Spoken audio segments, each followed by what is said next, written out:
ನಿನಗೆ ನಿನಗೆ ಒಳ್ಳೆಯದಾಗಲಿ ಮಗ.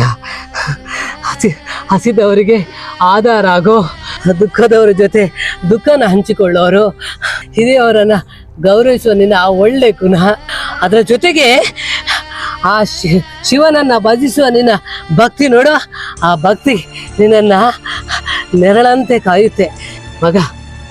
ನಾಳೆ ನೀನು ಬರಬೇಕು. ನಾಳೆ ನಿನ್ನ ಹಣ ಜೊತೆ ನಾನು ಸಿಗ್ತೇನೆ.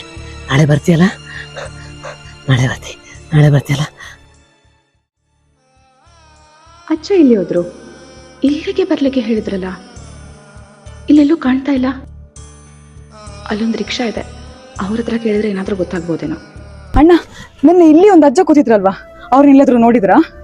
ಅಜ್ಜನ? ಇನ್ನೊಬ್ರು ಅಜ್ಜ ಬಂದಿದ್ರು, ಒಂದು ಒಂದು ಎಂತನ ಕೊಟ್ರು. ಅದು ಒಬ್ಳು ಹುಡುಗಿ ಬರ್ತಾಳೆ, ಅವಳಿಗೆ ಕೊಡಿ ಅಂತ ಹೇಳಿದ್ರು. ಒಂದ್ ನಿಮಿಷ ತಗೊಳ್ಳಿ. ಅಜ್ಜ ಕೊಟ್ಟಿದ್ರಾ? ನನ್ಗೆ ಕೊಡ್ಲಿಕ್ಕ? ಅದೇ ಒಂದು ಹುಡುಗಿ ಬರ್ತಾಳೆ, ಅವಳಿಗೆ ಕೊಡಿ ಅಂತ ಹೇಳಿದ್ರು. ಮೋಸ್ಟ್ಲಿ ಅದು ನೀವೇ ಇರ್ಬೇಕು. ಸರಿ, ಥ್ಯಾಂಕ್ ಯು.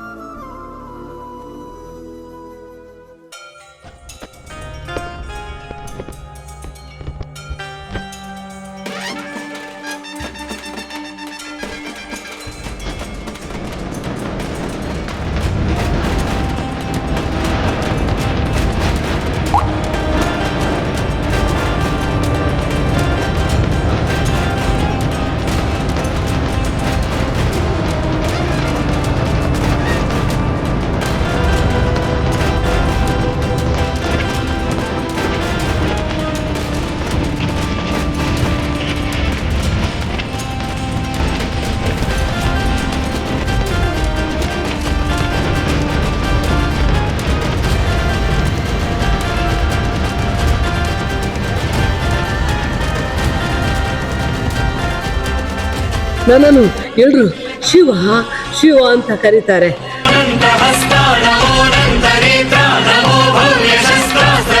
ಇನ್ನು ಶಿವನಿಗೆ ಬೈದ್ರೆ ನಿಮಗೆ ಕೋಪ ಬರ್ತದಲ್ಲ.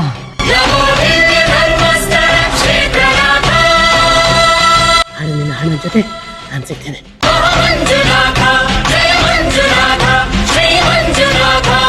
ಅದೇ ಒಂದು ಹುಡುಗಿ ಬರ್ತಾಳೆ, ಅವಳಿಗೆ ಕೊಡಿ ಅಂತ ಹೇಳಿದ್ರು.